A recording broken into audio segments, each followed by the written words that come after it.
Assalamualaikum warahmatullahi taala wabarakatuh and very good morning. My name is Dr. Faizon bin Abdullah. I'm currently a senior lecturer at the Faculty of Science, University Technology, Malaysia. Today, I would like to demonstrate to you how gravimetric determination of nickel can be attempted. I would like to explain the basic principle first. Dimethylglyoxime or DMGH is an organic precipitant principally used to determine nickel. DMGH selectively reacts with nickel at a controlled pH of between 5 and 11. The formation of chelates between the nickel-2 ion and DMGH can be written as follows. DMGH is almost insoluble in water and is aided in the form of a 1% solution in 90% ethanol. 1 milliliter of this solution is sufficient for the precipitation of 0.0025 gram of nickel. The precipitate form is so bulky that the presence of a very small amount of nickel can be handled conveniently.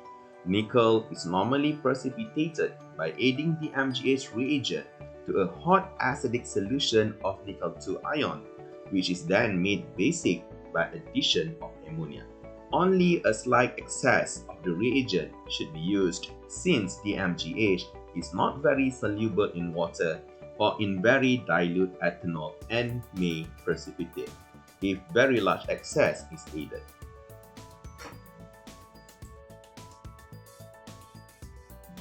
Now, I would like to show you the apparatus as well as the chemicals required for performing this analysis.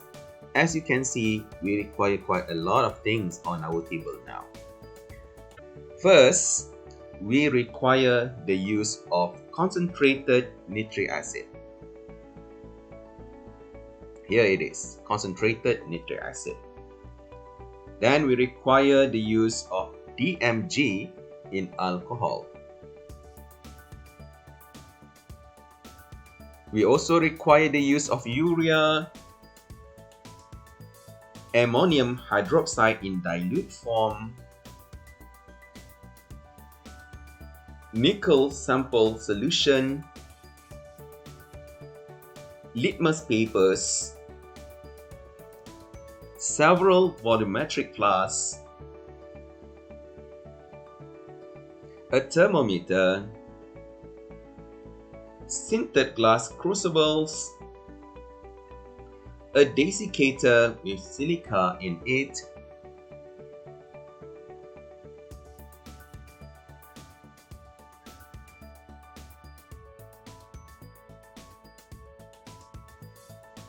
beakers and the stirrer,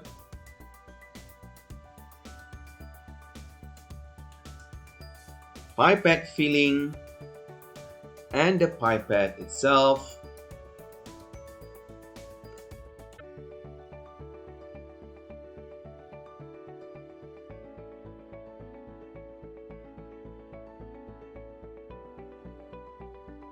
as well as the washing bottles.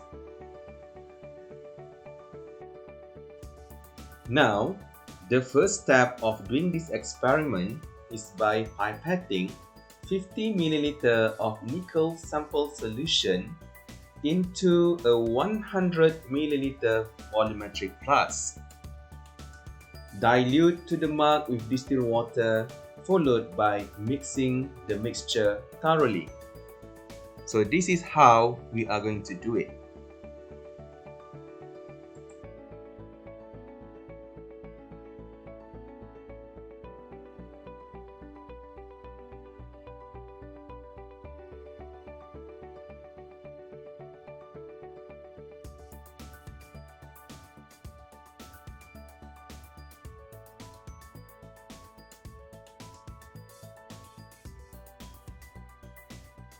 Now, I am going to pipette 50 ml of nickel sample solution. You have to measure accurately, focus on the meniscus level so that you get the accurate amount of volume that you require.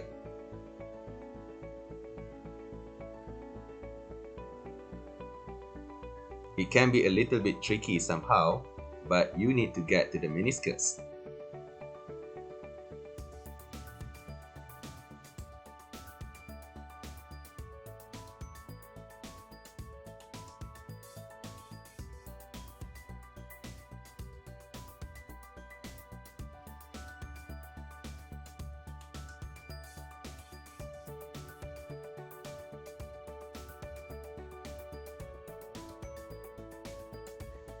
Well, you can see it can be a little bit difficult to get the volume, but now I get it. So I'm going to transfer this 50 milliliter of nickel sample solution that I've pipetted into the calibrated volumetric flask. 100 milliliter calibrated volumetric flask to be precise.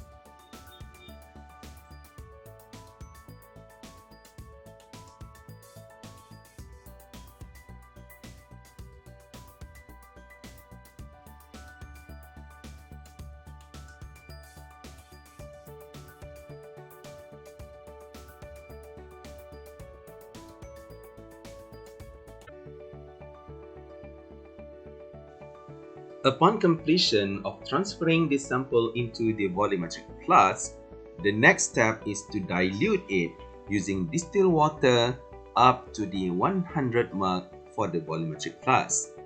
You have to do it very carefully, and the final step, perhaps you may want to use dropper to drop little amount of distilled water to the volumetric flask so that you can get accurate representation.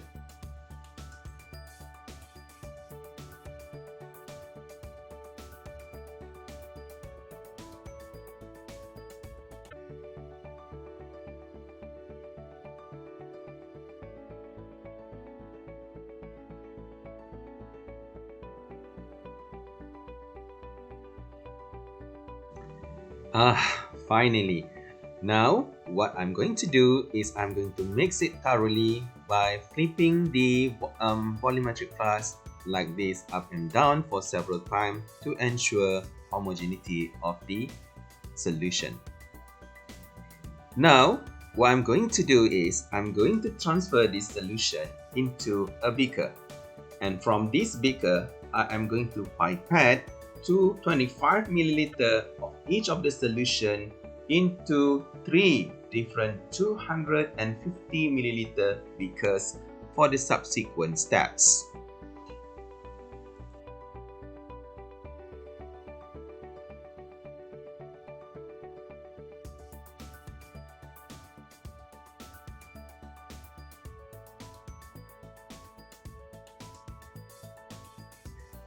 Now, I'm going to demonstrate to you how I'm going to transfer 25 milliliter of the solution into the beakers.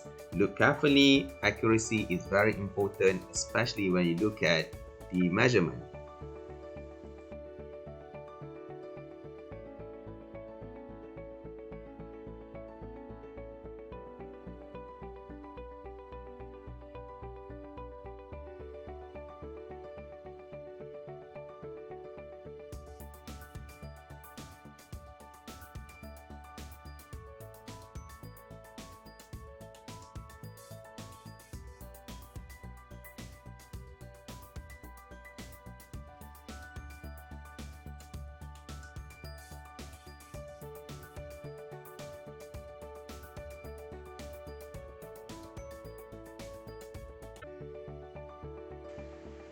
Then, add 100 milliliter of distilled water to each of the beaker, followed by heating it to approximately 80 degrees centigrade.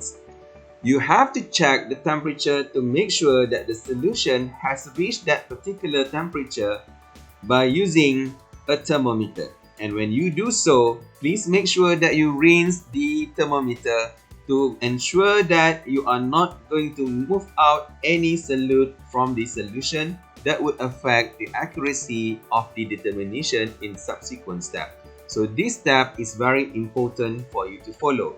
Upon completion, the step can be repeated to the remaining 2 beakers that contain the sample solutions.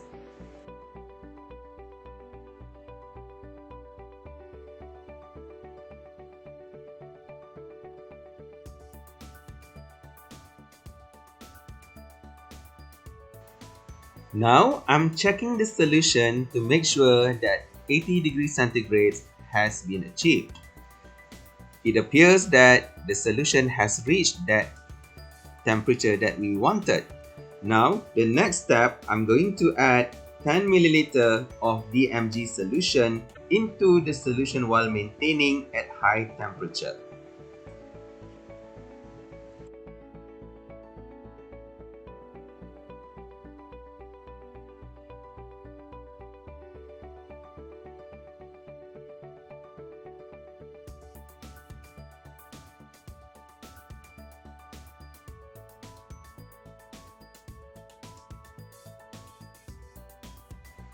Before the DMG can be transferred into the solution, the DMG must be measured first to ensure the accuracy of the amount.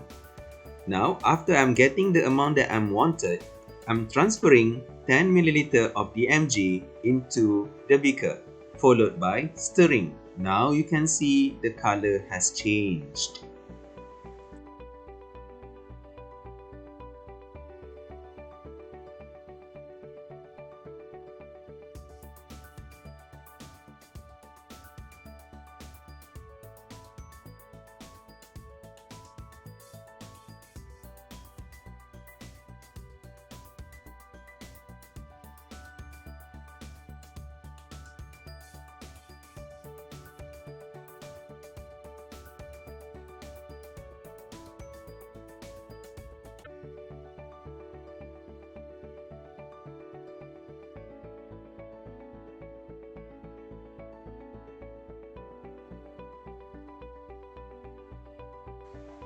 Next, I'm going to check if the mixture has turned into acidic form.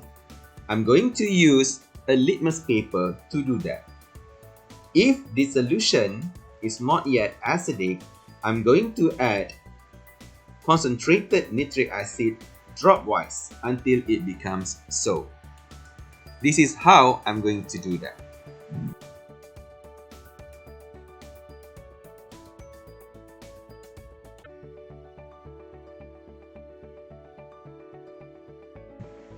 Well, as you can see here, after checking the solution with the litmus paper, it appears that the solution is not yet acidic. So it is imperative for me now to add the concentrated nitric acid by dropwise. Where is my concentrated nitric acid? Here it is. Now, I'm going to add dropwise of this nitric acid into the beaker. I'm going to stir it for a while, and then I'm going to check whether the pH has turned acidic.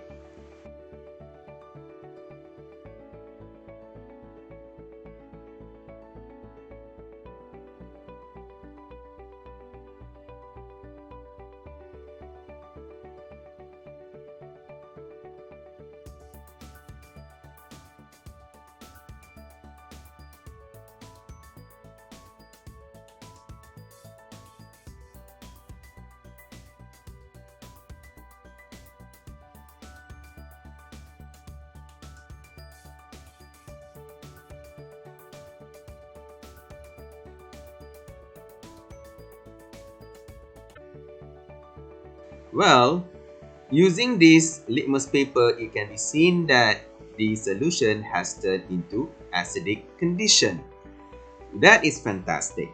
The next step is to add 3 grams of urea into the beaker, followed by stirring again. And then the mixture can be boiled for 2 to 3 minutes and cool to room temperature for the subsequent process. Now, here how it can be done. Let me show you guys.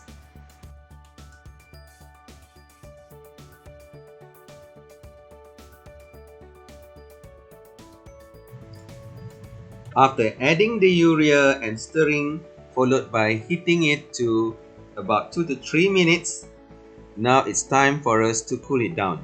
You have to repeat the step for the remaining 2 beakers that contain the sample solution.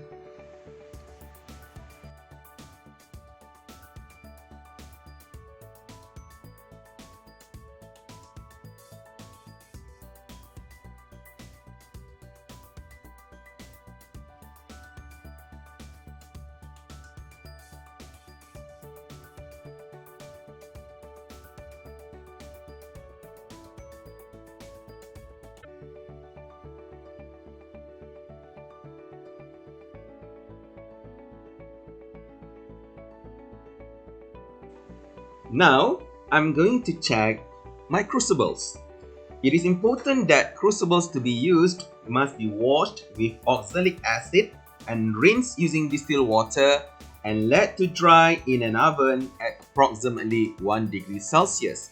Well, I have my sintered crucibles in this oven already. Now, what I'm going to do is, I'm going to remove them and place in a desiccator, close it, and bring the crucible for weighing. Now, this is how I'm going to remove it. Be careful, it's very hot.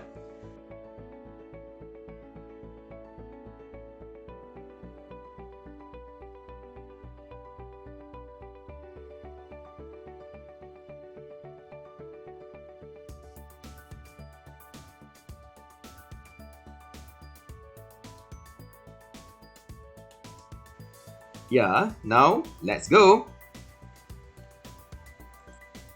Next step is to weigh the crucible, and I'm going to weigh each and every crucible using this weighing balance, one by one. So make sure that your weighing balance is actually working accordingly. It's set to 0. Now I'm removing the first crucible from the desiccator, and I'm going to transfer that on the weighing balance.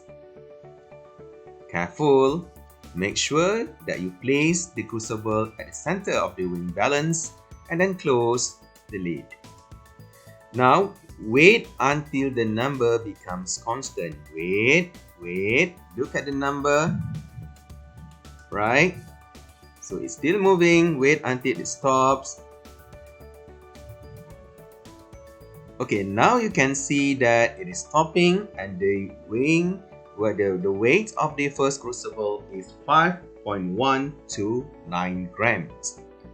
Right, I'm going to record that and transfer back the first crucible into the desiccator, followed by the second one.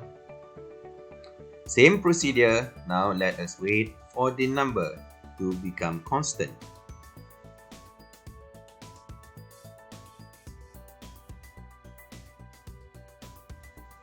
Yes, the weight of this second crucible is 5.079 grams. Right, so now I'm removing back the crucible into the desiccator, followed by weighing the third crucible. Careful.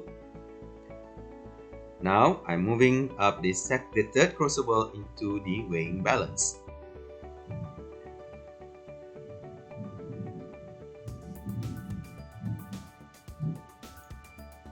Okay, so the weight is 5.0977 grams. Okay, now we have done measuring the weight of these 3 crucibles.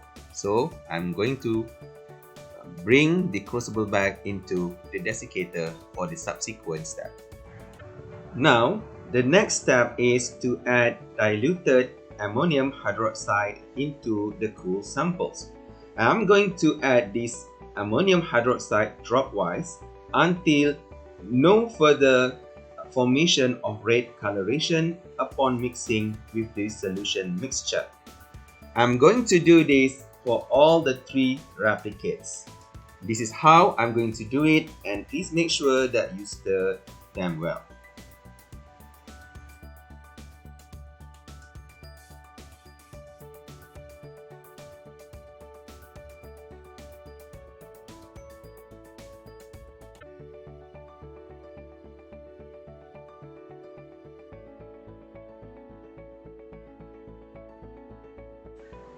Now, I'm turning on this filtration unit.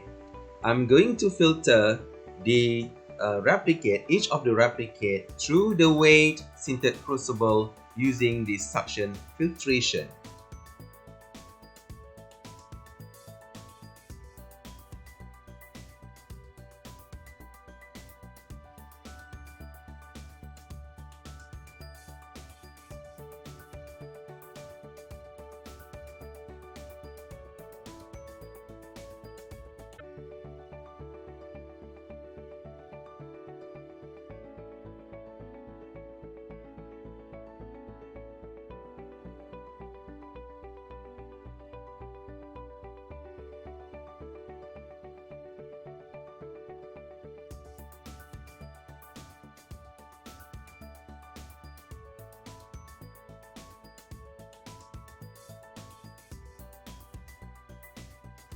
I'm going to run some distilled water through the crucible to wash the precipitate in order not to miss any solute from the calculation later on.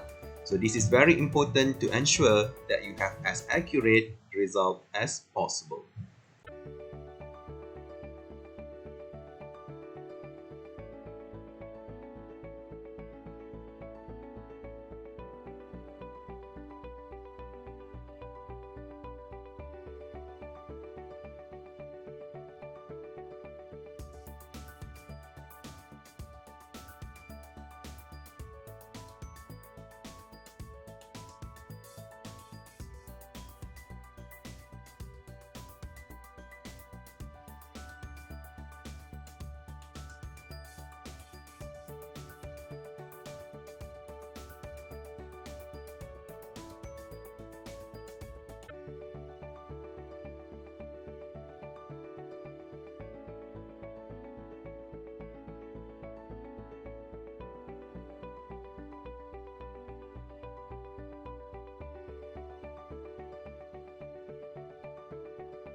Phew, done with the filtration. Now, let us hope that my microwave works perfectly.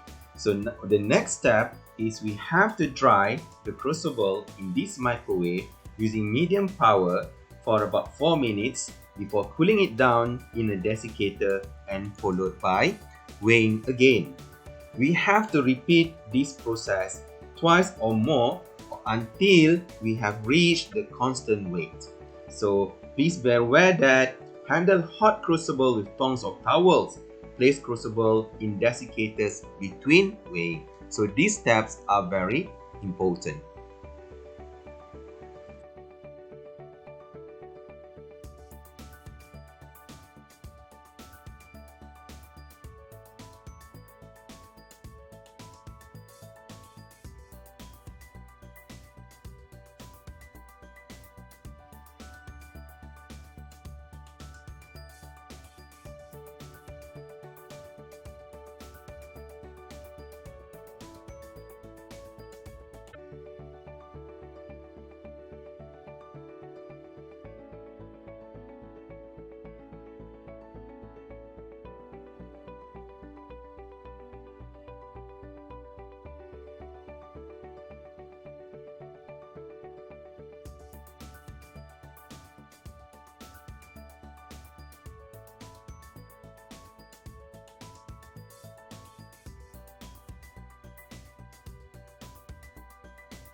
After the crucibles have reached or cooled to room temperature, now it's time for us to measure the weight. Right, I'm going to measure the weight for every single crucible in this desiccator. I'm going to measure it and then record the reading.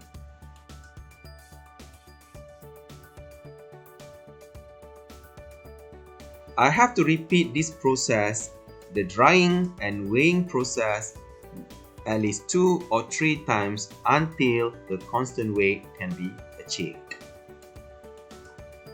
After getting all the correct values, now it's time for us to do some calculation to determine the concentration of nickel in these specimens. Let's do that.